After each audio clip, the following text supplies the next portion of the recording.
Hey everybody, I'm here today to show you how to drive a manual car. So we're going to start off by starting up the car, then I'll show you how to start driving in first gear, and then I'll show you how to switch into all of the further gears. So we'll start by starting the car.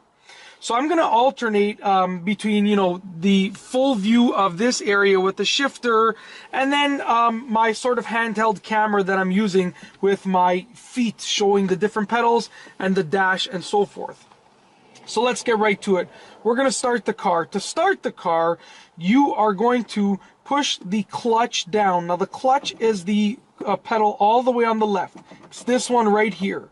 So I'm going to push the clutch down, and also with my left foot I'm pushing the clutch down, and I'm going to press on the brake with my right foot. Once I have those two things done, I'm going to simply turn the key in the ignition and start the car. Okay, now I have not moved my feet yet. So the next step is to put the car in neutral so I can take my foot off of the clutch.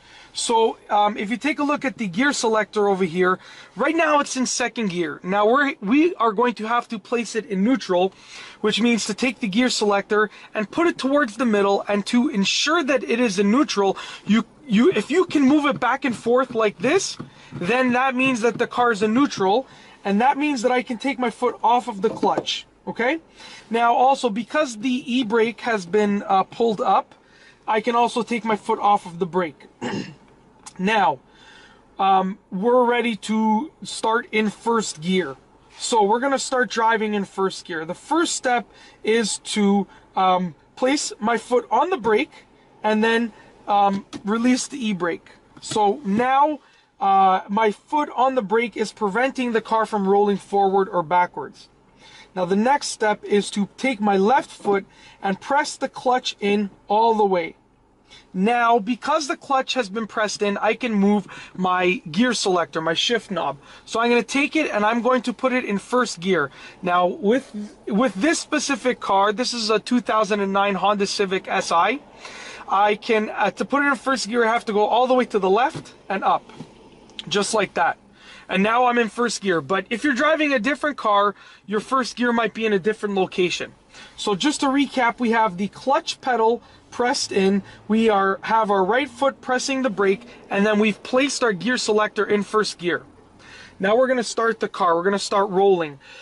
So the next step is to get the RPM, so I can take my foot, as long as I'm on a flat surface, I can take my foot off of the brake and get the RPM at about 1500. Just like that, and then I can slowly but surely release the clutch, very slowly, just like that. And then once the clutch has been released, I can press the brake. So I'm going to show you that again, just in a little bit sort of slower, more explanational way. So once again, I'm going to take my foot off of the brake, just like that, press the gas, and allow it to hover at about 1500 RPM. Let's get it back down, 1500. Then I'm slowly, as I do not move my gas pedal, I'm staying at 1500, I am slowly releasing the clutch pedal, very slowly, as you can see in my foot right here, very slowly. And you will feel the car catch, and then you can release the clutch pedal all the way. It's that simple. Now to brake, I'm going to push the clutch in and push the brake. All right, now we are going to explain, we're going to take a look at how to shift through other gears as you are driving. So we've gone over how to go and start the car in first gear. Now we're going to go over how to go into second gear and third gear and fourth gear and so forth. All right, so we're going to start rolling again. Clutch goes in with the left foot, gear selector goes into first gear, take my foot off the brake, push the gas, and bring the car to about 1500 RPMs, just like that, and then slowly release the clutch pedal. Just like that. And now we're rolling. And now when we're ready to shift into another gear, and the RPMs are completely different for each car, but for this car I like to switch at about 3,500 to 4,000. What I'm going to do is I'm going to press the clutch in and take my foot off the gas, just like that, take my gear selector, put it into second gear, and then push the gas just a little bit and release the clutch slowly again, just like that. Now we're rolling in second gear. I'm gonna bring the car up to my third gear ratio, I guess, my third gear area, which is 3,500 to 4,000 RPMs again. And I'm just going around a curve, so just give me another few seconds. So we're bringing the car up to 3,500, 4,000 RPMs. I'm going to, sorry, I'm just passing another vehicle right here. I'm going to simply press the clutch in, switch into third gear with the gear selector, and push the gas very slightly and release the clutch slowly, just like that. And that, my friends, is how you drive a manual car. I've given you a pretty in-depth explanation at how it's done. And the key is to consistently and continually practice. That is the key. Especially when it comes to starting off in first gear. Consistently and continually practice until you are ready to get the car rolling, and practice in low to no traffic areas, because you don't want to be learning how to drive a manual car when there's cars all around you. And that's all I have for you today. Thanks for watching.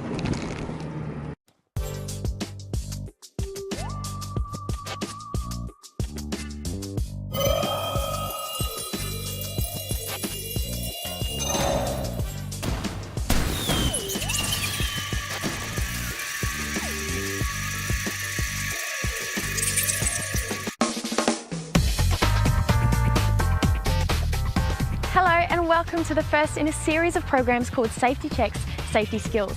The show is for learner drivers and supervisors alike, and in each episode you'll find some practical tips and advice to help you stay safe on the road. To help us with these skills and checks is Brian Everett from RACQ Driver Education. Hello Brian. Hello Jess. So Brian, I guess when you're learning you really want to just get in the car and go. Can you talk us through why we need to do these safety checks before we begin? Sure Jess. Learning to drive is exciting. You feel like you just want to jump in the car and start driving, but that's not the way to go. If you've ever watched a plane being prepared for takeoff, you'll have seen the crew go through a whole series of safety checks. I guess they can't afford for anything to go wrong. Exactly. And it's the same when you're driving. You need to be certain your vehicle is in good condition before you go out on the road. So this is the pre-vehicle safety check you need to do before you drive. First up, we check we have L plates clearly displayed front and back. Check you have legible number plates and the current registration label. Now Jess, make sure your handbrake's on. And then turn the key till the ignition lights on the dashboard come on, but don't start your engine. Okay. Now we'd like to check the right indicator. Left indicator. Excellent. We're working our way around and checking that the headlights, tail lights, number plate light, stop lights and indicators are in working order. And while you're moving around the car, check your tyres are correctly inflated and that you have at least 1.5 millimetres of tread. And this is what you're looking for. The tread wear indicator. If it's exposed, the tyre is not legal. Check the windscreen is not cracked and that the windscreen and windows are clean enough so they don't restrict visibility. Check the horn works and is clearly audible. Your doors should all be operational from inside and out. And instrument gauges, like your speedometer, should all be in good working order. Remember though, every vehicle you get into can have the instruments and controls in a different position. You need to be able to reach controls like your hazard light switch instantly. So every time you get into a vehicle, familiarise yourself with the layout of the dashboard. And it's also a good idea to check your fuel. We're good. That's a wrap.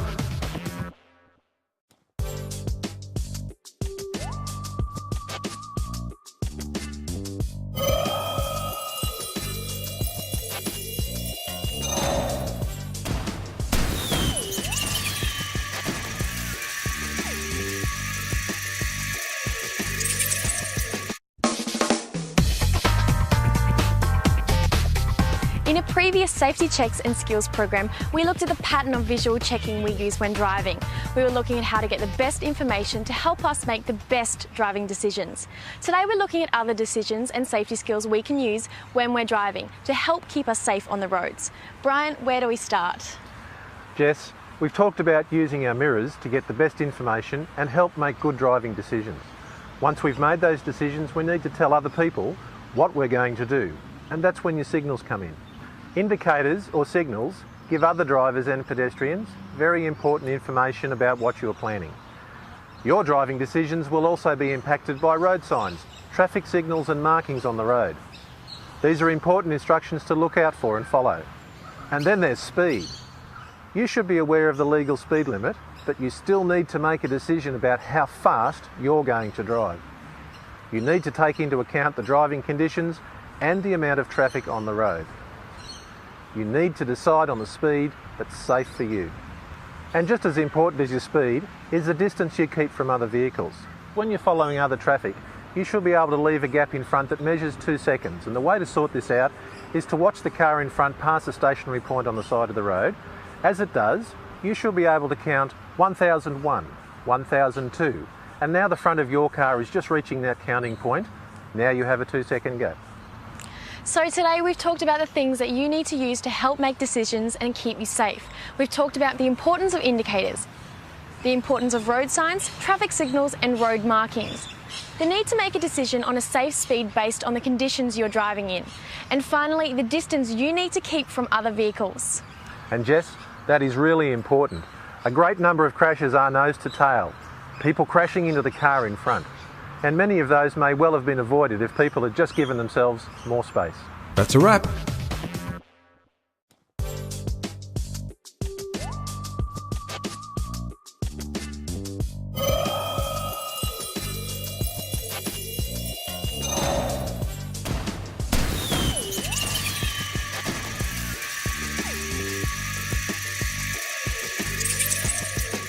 This tactic is useful if it is a large or a small car.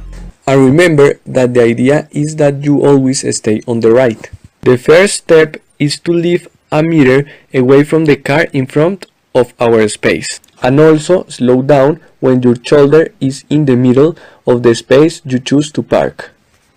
Second step, turn the whole direction to the opposite side to where you are going to park. So if you park on the right, you are going to move the entire direction of your car to the left.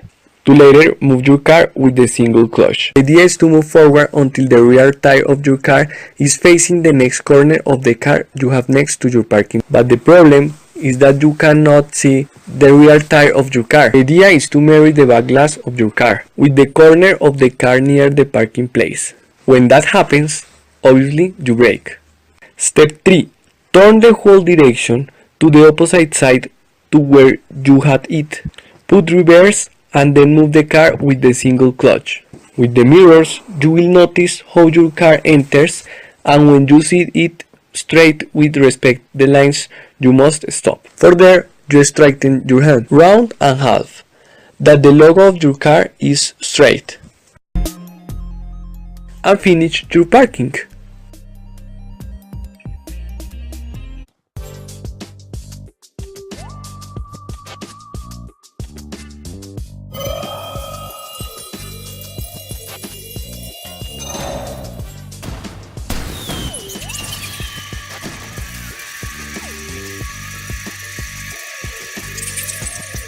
This tactic is useful if it is a large or a small car.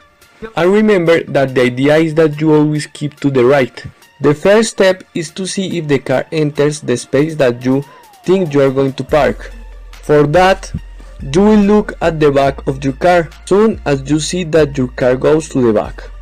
Slow down and look over a bit of space with respect to the car in front.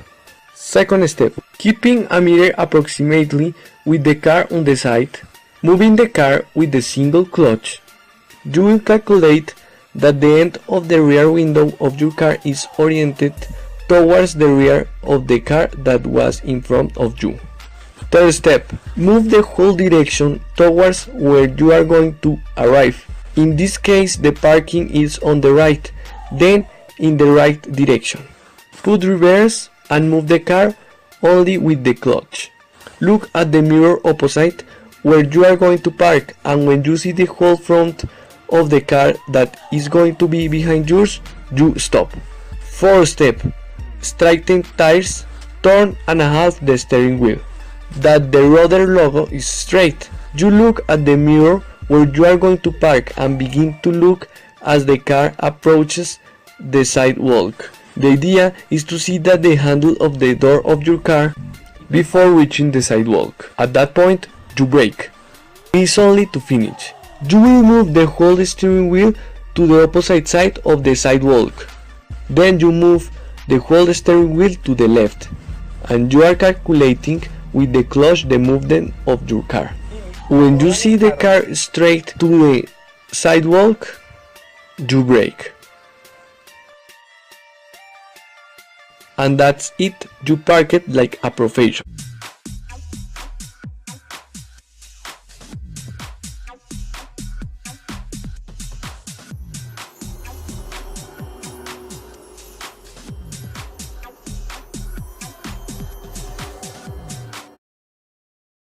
How to prevent a car from rolling back on a hill. When you're on a hill, gravity is working against you while you're driving.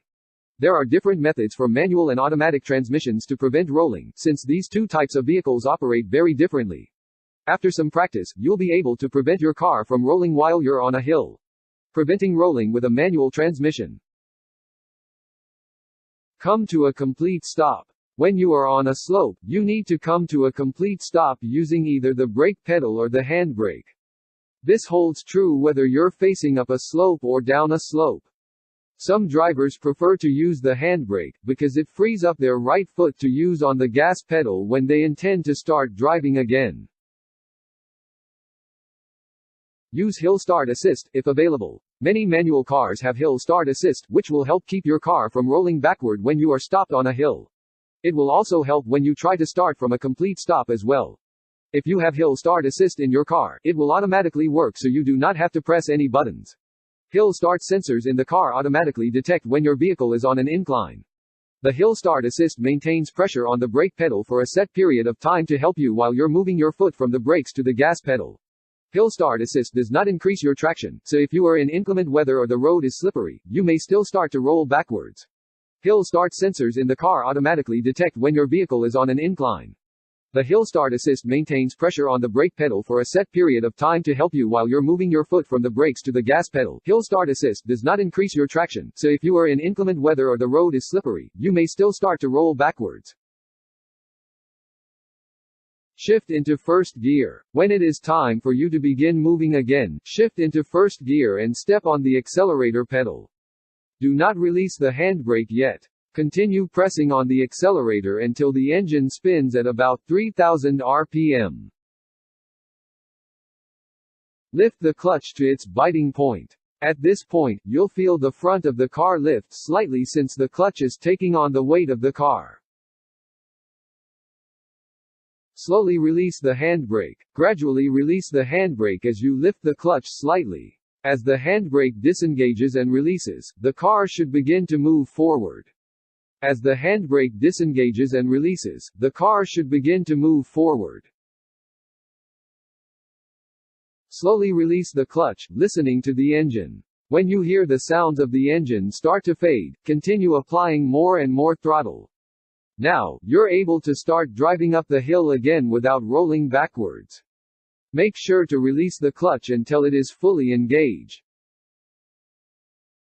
Hold the brake pedal, if no handbrake. If your handbrake doesn't work, use the heel of your right foot to hold down the brake pedal while you use your toes to work the accelerator. You will release the brake pedal instead of the handbrake as you're releasing the clutch. If your handbrake doesn't work, take your car to a mechanic and have it fixed. Relying on the transmission to hold the car causes wear and tear and can have adverse effects on your engine.